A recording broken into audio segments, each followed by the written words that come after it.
title, she said it as a joke. But it ended everything. He's not exactly a real man, but at least with him, I don't have to try. She said it with a laugh. I heard it by accident. And everything changed in that instant. It happened on a day that was supposed to be ordinary. We were having dinner at her family's place, a gathering I'd been to a dozen times before, the kind where the food is too rich, the laughter too loud, and someone always burns the rolls but everyone eats them anyway out of politeness. I'd been dragging my feet about going.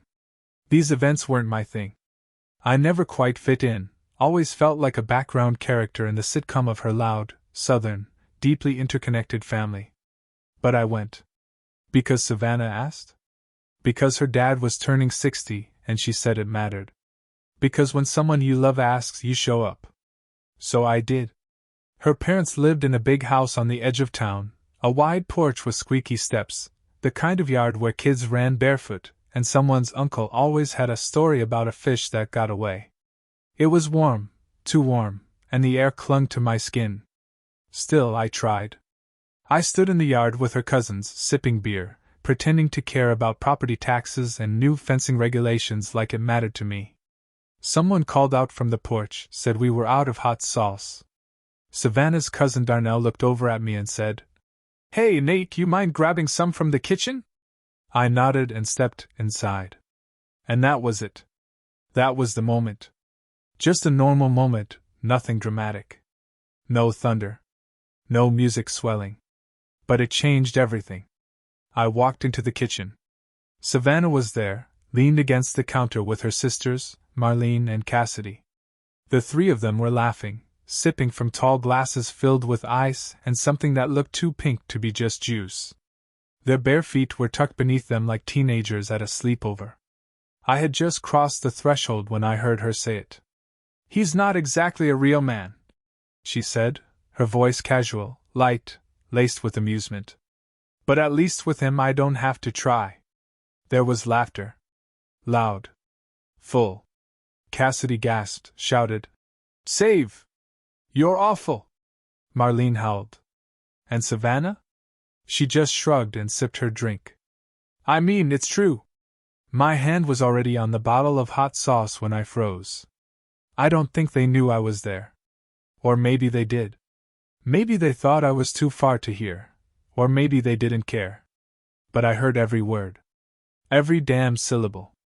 And in that moment, something inside me cracked. She didn't say it with venom.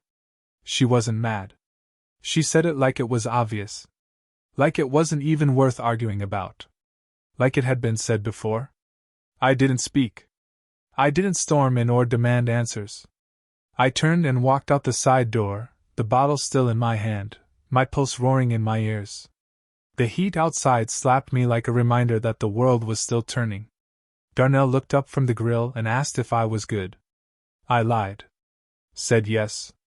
I set the hot sauce on the table and took my seat. A few minutes later, Savannah came out laughing with Cassidy, leaned down, and brushed her hand over my shoulder like I was a dog who'd fetched something for her. She kissed my temple and sat across from me like everything was normal. But I wasn't there anymore.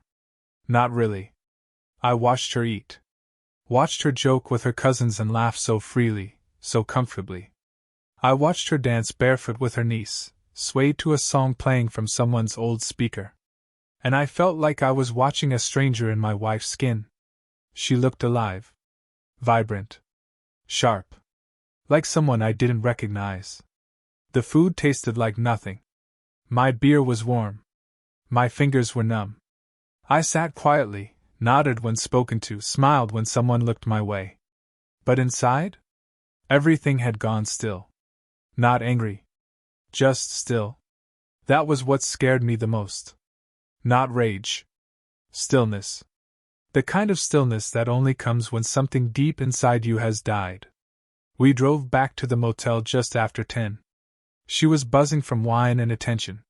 Still talking about how much fun it had been, how great it was to see everyone again. She leaned against the window, shoes off, singing along to a country song I didn't recognize. She looked peaceful. And I felt like I was suffocating. At the motel, she kicked her shoes off, dropped her bag, collapsed onto the bed. I said I was going to shower. She mumbled something that sounded like, "Love you?" I didn't reply. I stood in that cheap, dimly lit bathroom for nearly half an hour, letting the water hit my back, eyes closed, her words playing on repeat in my head. He's not exactly a real man. At least with him I don't have to try. What the hell does that even mean? How long had she thought that? How long had she said it? Was I a joke to her? A convenience? A placeholder? I remembered every effort I'd made, the flowers on her tough days, the way I memorized her coffee order, the little notes I used to leave on the fridge when I left for work early. I remembered the times she cried in my arms, the nights I stayed up talking her down from panic attacks, the money I spent without question when her sister needed help with rent. And all of it, in her eyes, amounted to someone she didn't have to try for. I dried off slowly. When I came out, she was already asleep, her back to me. I slid under the covers and stared at the ceiling. I didn't touch her. Didn't even look her way. The air conditioner rattled in the corner.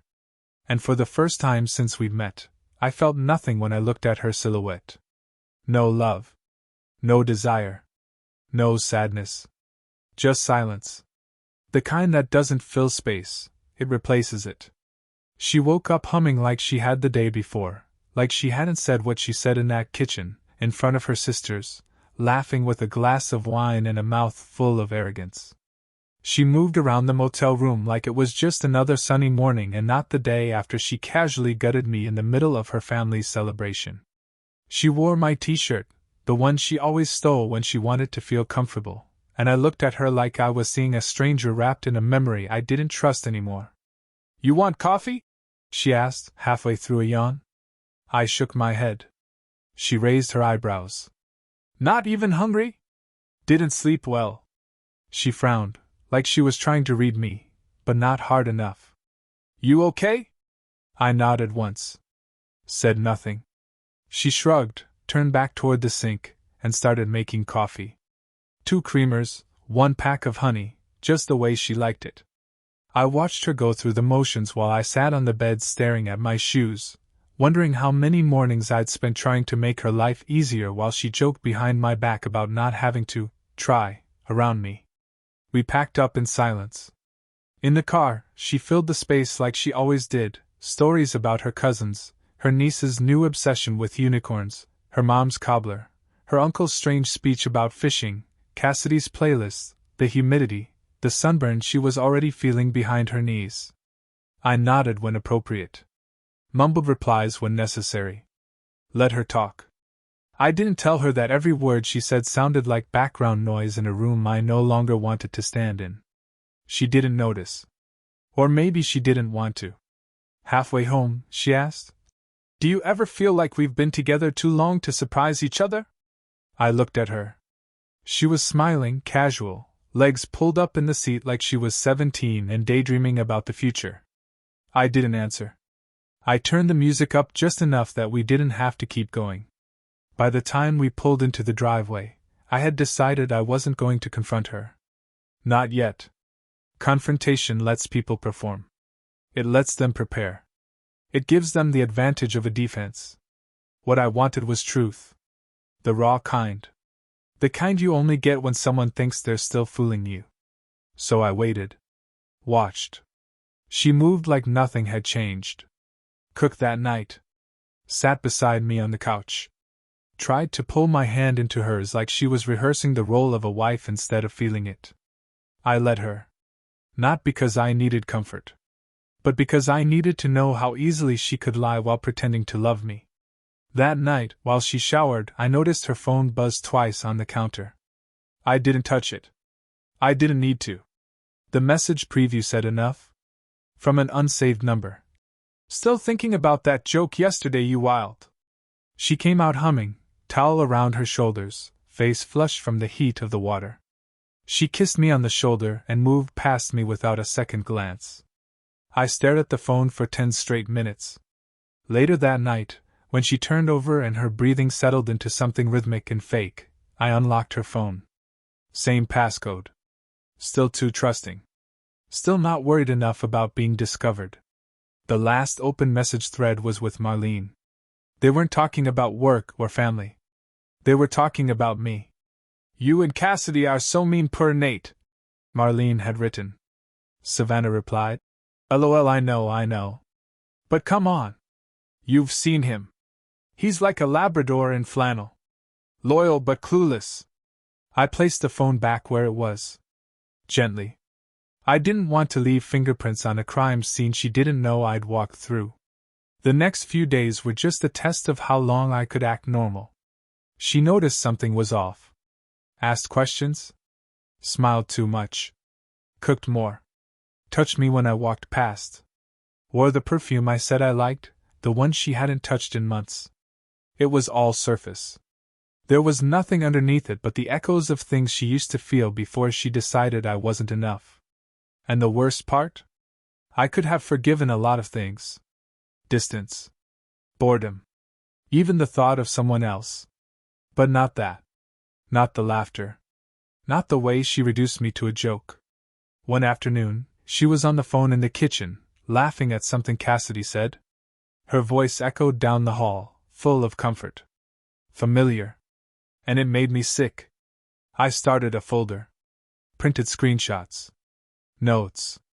Dates. Phrases. Her own words in black ink. I wanted to see it. All of it. I wanted to remember every moment I had second-guessed myself, every time I thought I was just being sensitive, every night I stayed quiet when something didn't feel right. I started looking at her differently. When she kissed me goodbye, I watched how long her eyes stayed closed. When she hugged me, I paid attention to how her hands pressed against my back, too soft, like a performance, not a touch. When she laughed, I listened for honesty. There wasn't any. She was running through the motions. And I was done being a prop. One morning over breakfast she said, "You're not as talkative lately." I looked up. "I'm tired." She reached across the table and touched my hand. "We're okay, right?" I stared at her. She didn't flinch. "Yeah," I said. "We're okay." She smiled. Looked relieved. And in that moment, I realized she would never say sorry. Because in her head, there was nothing to apologize for. She'd never cheated.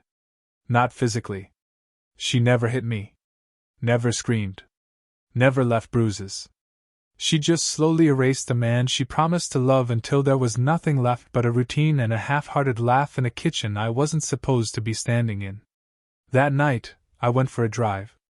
No destination. Just streets. Back roads.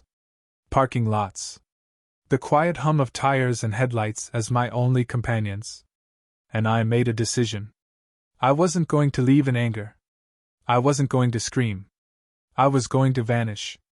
The next morning, I told her I was taking a weekend trip. A solo getaway. She blinked. Confused. "Where to?" "North," I said. "Cabin. Just need a reset." She looked surprised. "You've never done that before." "I know. You okay?" "I will be." She stared for a second longer. Then smiled. "I think that's a great idea." She kissed my cheek. Told me to text her when I got there. Didn't ask for the address. Didn't ask if I wanted company. Just nodded and let me walk out the door. And that told me everything I needed to know. The cabin was 3 hours north. Small. Isolated. Quiet. I checked in Friday evening. Watched the sun set through the pines.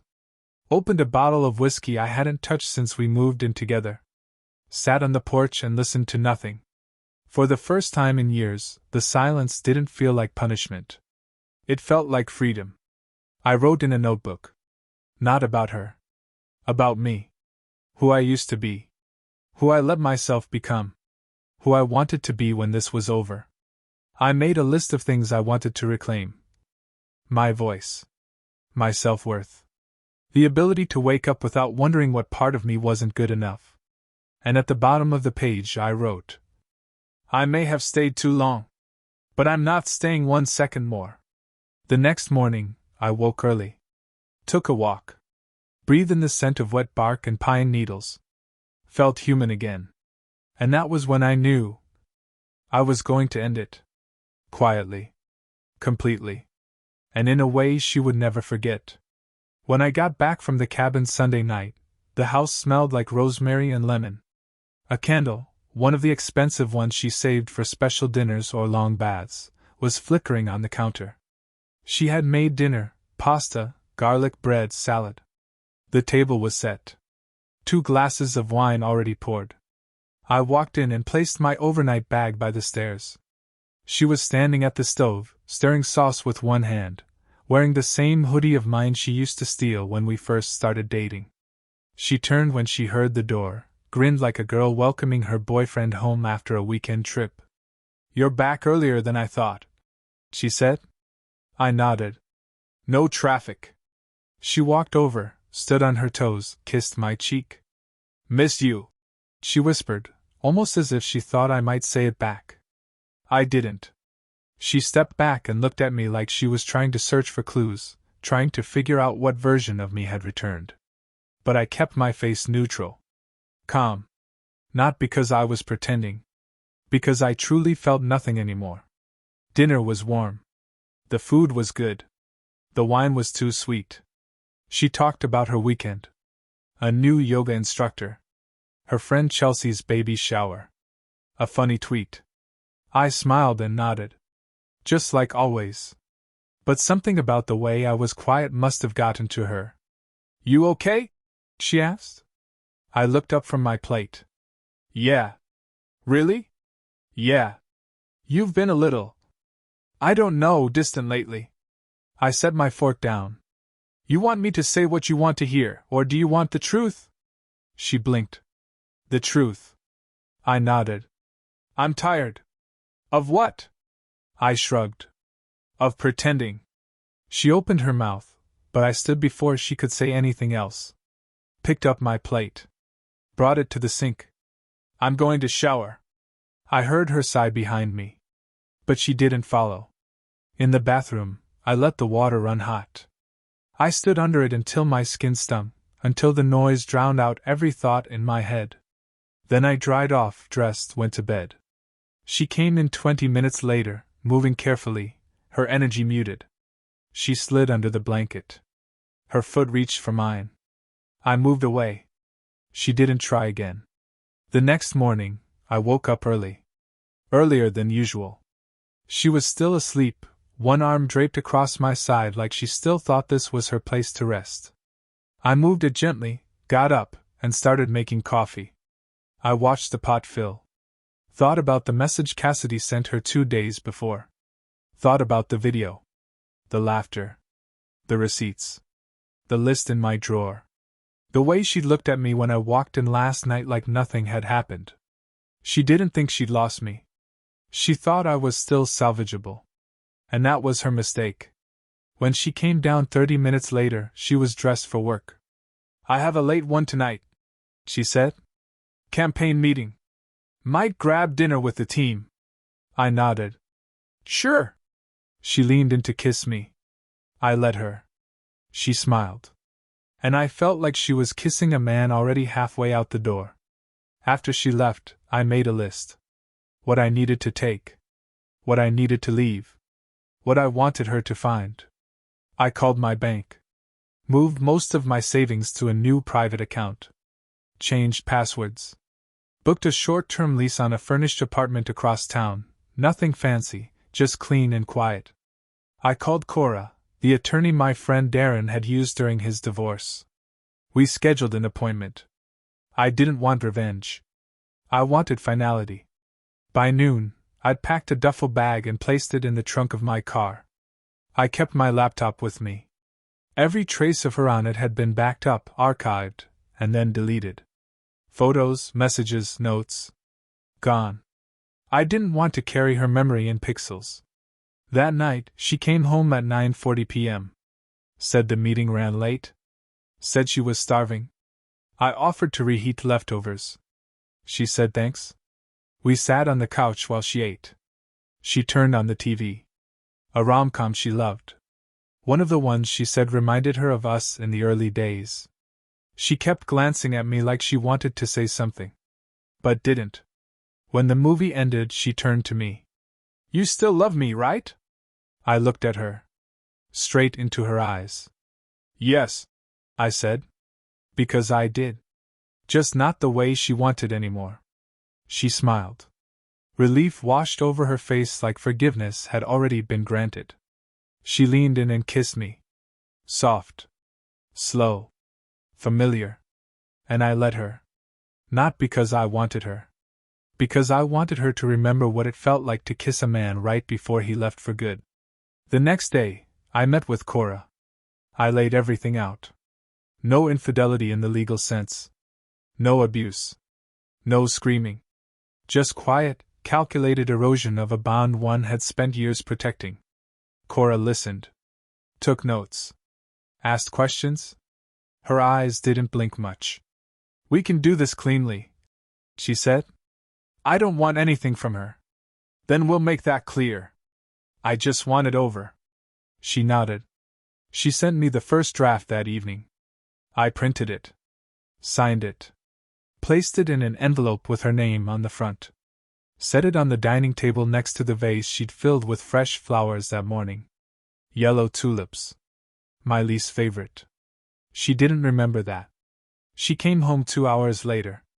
Saw the envelope. Froze. Nate? I looked up from the couch. Her voice was shaky. What is this? I think you know. She opened it. Read in silence. Then again. Then looked at me.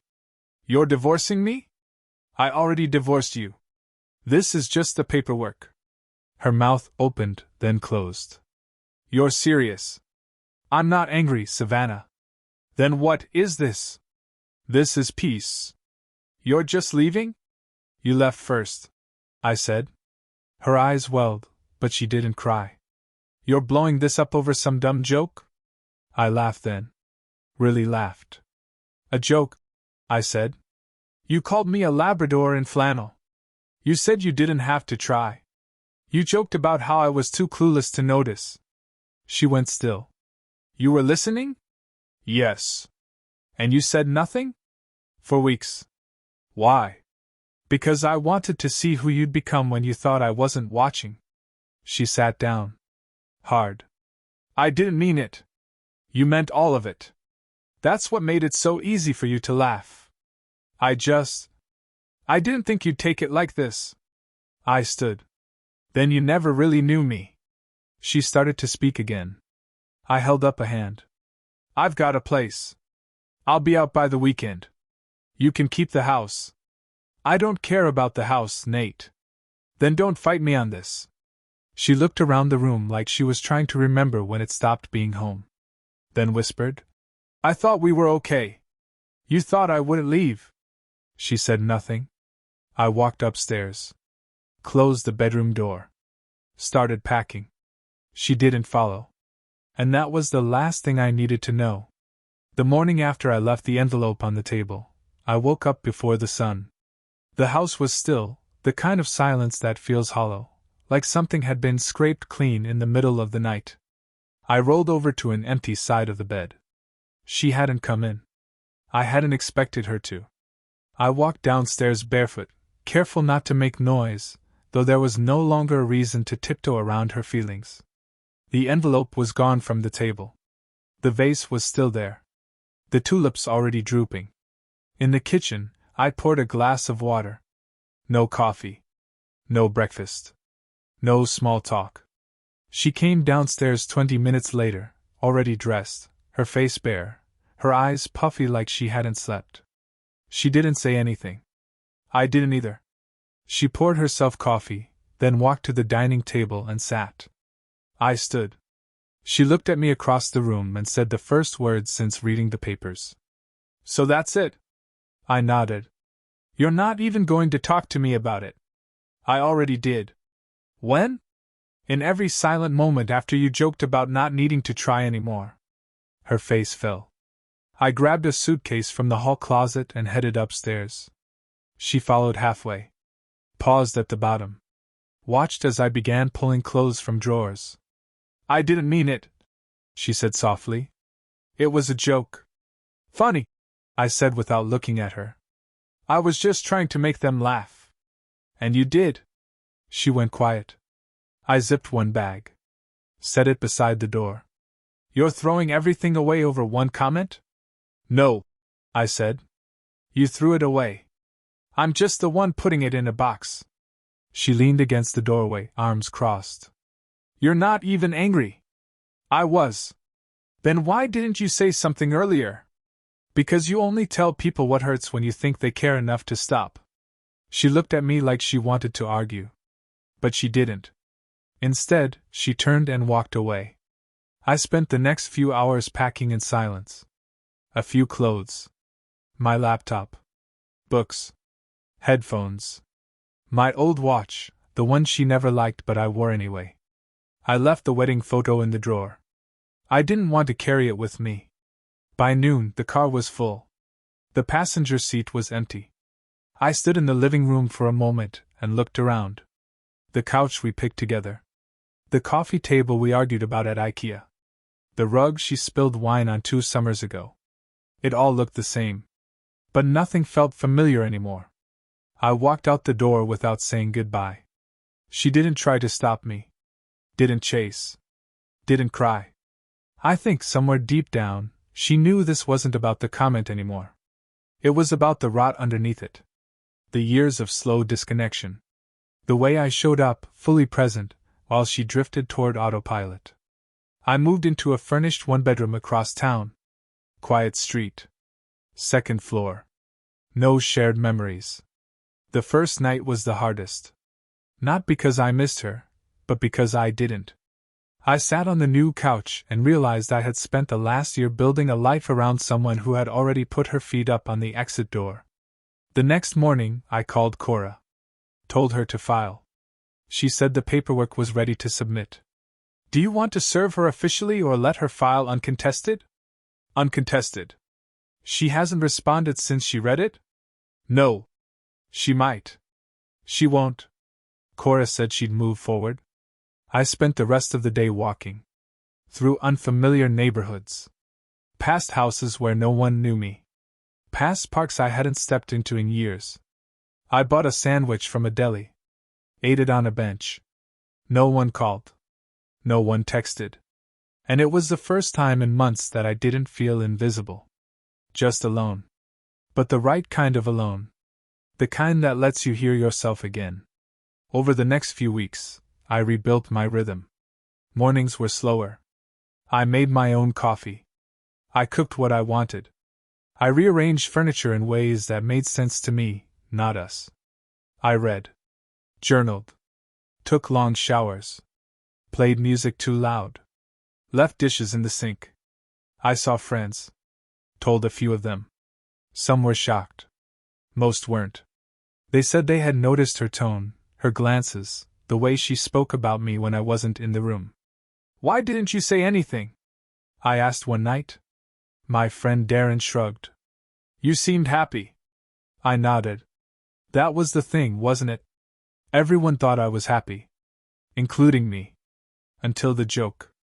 Until I realized she wasn't laughing with me. She was laughing at me. A month passed. Then 6 weeks. No word from her. No legal challenge. No text. Not even a like on social media. She was silent. Maybe embarrassed. Maybe relieved. Maybe she thought I'd come back. But I was already someone else now. Someone I liked more. One night, I was at a bookstore downtown, thumbing through paperbacks in the psychology section when I heard someone say my name. Soft. Hesitant. I turned. It was her. Savannah. She looked different. Hair pulled back. No makeup. Wearing a navy coat I didn't recognize. We stood in silence for a long second. Then I nodded. Hi. She smiled barely. I didn't think I'd see you here. I live a few blocks away now. Oh, she said, like she hadn't considered I might have a life without her. I didn't want to bother you. You're not. She took a small step closer. I've been meaning to write. I didn't answer. She swallowed. I think about it every day. I don't. Her eyes flicked up to mine. I just wanted to say I'm sorry. For which part? I asked. She blinked. The joke? No, I said. For staying with someone you didn't respect. For lying with your hands when your mouth wasn't. Tears welled in her eyes. I did love you. I believe you. I still don't, I said gently. She nodded. Pulled something from her bag. A small notebook. Black. Leather bound. This was yours. You left it. I took it. Opened it. Pages filled with my handwriting. Notes. Thoughts. Old poems I'd scribbled during our first year together. I had forgotten about it. I closed it and said thank you. She looked like she wanted to say more. But I was already turning. She reached for my arm. I stopped her with a look. She dropped her hand. And for the first time since the dinner, I saw her not as the woman I married, but as the woman I let go. I walked away without saying goodbye. That night, I opened the notebook. Read a page I didn't remember writing. Love isn't what you say. It's what you protect when no one's watching. I closed it. And smiled. Because the version of me that wrote that? He finally showed up. Cliffhanger ending. The next morning, I had a letter in the mailbox. No return address. Inside was a single sentence. If I'd asked you to stay, would you have? And all I could think was, you never did. I read the letter 3 times before setting it down. Just one sentence, written in a hand I once knew as well as my own. If I'd asked you to stay, would you have? No name. No return address. No signature. But I didn't need one. I sat at the kitchen table in the morning light, the city still quiet beyond the windows. The letter rested beside my coffee like it was something sacred. Fragile. But the truth is, it wasn't fragile at all. It was too late. I could have written back. I could have texted. I could have called. But I didn't. Because it wasn't about what I would have done back then. It was about what I'd become now. And the man I'd become? He doesn't look for doors and houses already burning. I made a second cup of coffee, opened the window, let the morning in. A year ago, I would have sat there waiting. For her to explain. For her to change. For her to try. Now I just sat still. Not because I was waiting for anything, but because I wasn't. That kind of stillness is hard to explain unless you've lived through the noise. The chaos of doubt. The sharp silence of sleeping next to someone whose hands are warm but heart is gone. You forget how to breathe normally when you've spent years trying not to shatter under the weight of someone else's disappointment. And then one day you wake up. And breathing feels quiet.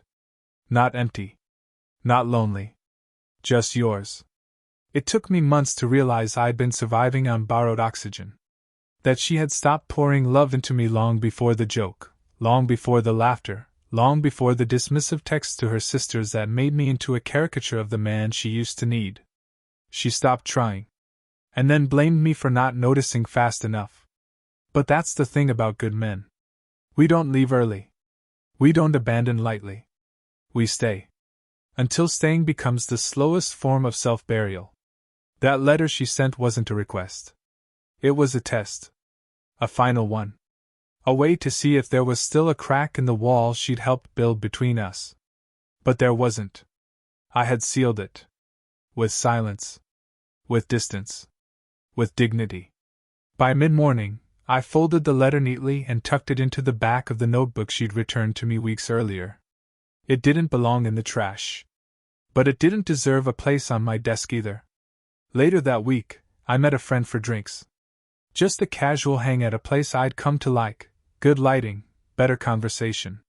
We sat outside, talking about nothing in particular, a new show, bad drivers, mutual friends who still hadn't learned to be honest with themselves. And that's when I saw her. Not Savannah. Someone new. A woman at the bar, alone but not lonely, sipping something strong and reading a paperback. She wasn't trying to be noticed. She wasn't looking around the room for validation. She was just there. Present. My friend noticed me noticing. You should say hi, he said. Too soon? I asked. He laughed.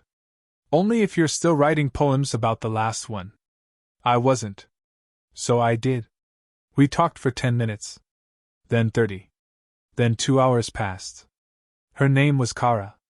She asked questions that made me pause. She listened. Not to reply. Just to hear. There was no electricity. No rush.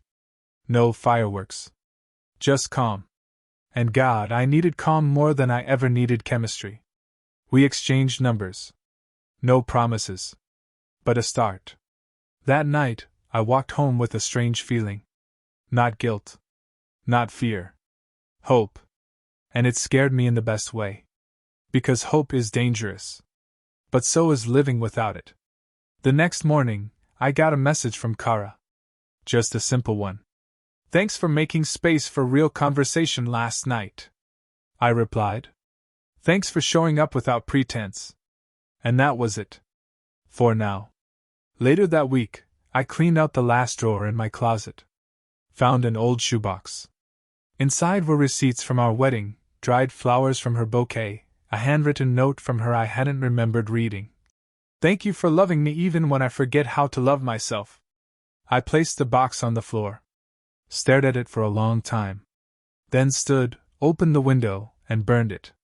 Not out of spite. But because some things deserve to be let go of in smoke and sky. I didn't tell anyone I did it. Didn't post it. Didn't toast to it. Just watched the ashes drift. And felt clean. 3 months passed. Kara and I saw each other again. Then again. Still slow. Still soft. But honest. There were no late-night arguments about tone. No biting sarcasm disguised as wit. No public jokes that left bruises no one else could see. Just warmth. And peace. One night she asked me if I'd ever been married. I told her yes. She didn't ask why it ended. Just nodded. Do you regret it? She asked. No, I said. You'd do it again? Not with her. She smiled. That was all we needed to say. I still get quiet some nights. Usually when the wind hits a certain way, or when I hear someone at a table nearby say something that echoes a moment I once lived in. I hear laughter that sounds like hers. And for a second I flinch. But then I breathe. And remember. She was the lesson. Not the end. The next time I saw Savannah, it was by accident. A bookstore. Of course it was. She was standing near the front register, flipping through a collection of essays I had on my own shelf. She didn't see me at first. I could have left. Could have turned around, avoided it entirely. But I didn't. She looked up. We locked eyes. And in that moment I saw it. The softness. The sorrow. The part of her that had finally realized I wasn't angry anymore. Just done. She gave me a nod. A small, respectful, weighted nod. I returned it. Nothing more. No words. Just two people who once thought they'd build a life together, now passing through the same air with different dreams. As I turned to leave, she didn't call out. She didn't follow. And I didn't look back. Because what I learned most from loving her is that peace isn't the absence of conflict. It's the absence of confusion. She used to say I was too quiet. That I never fought. That I didn't push back enough. She mistook that for weakness. But strength? Is choosing clarity over chaos. It's walking away without needing to win.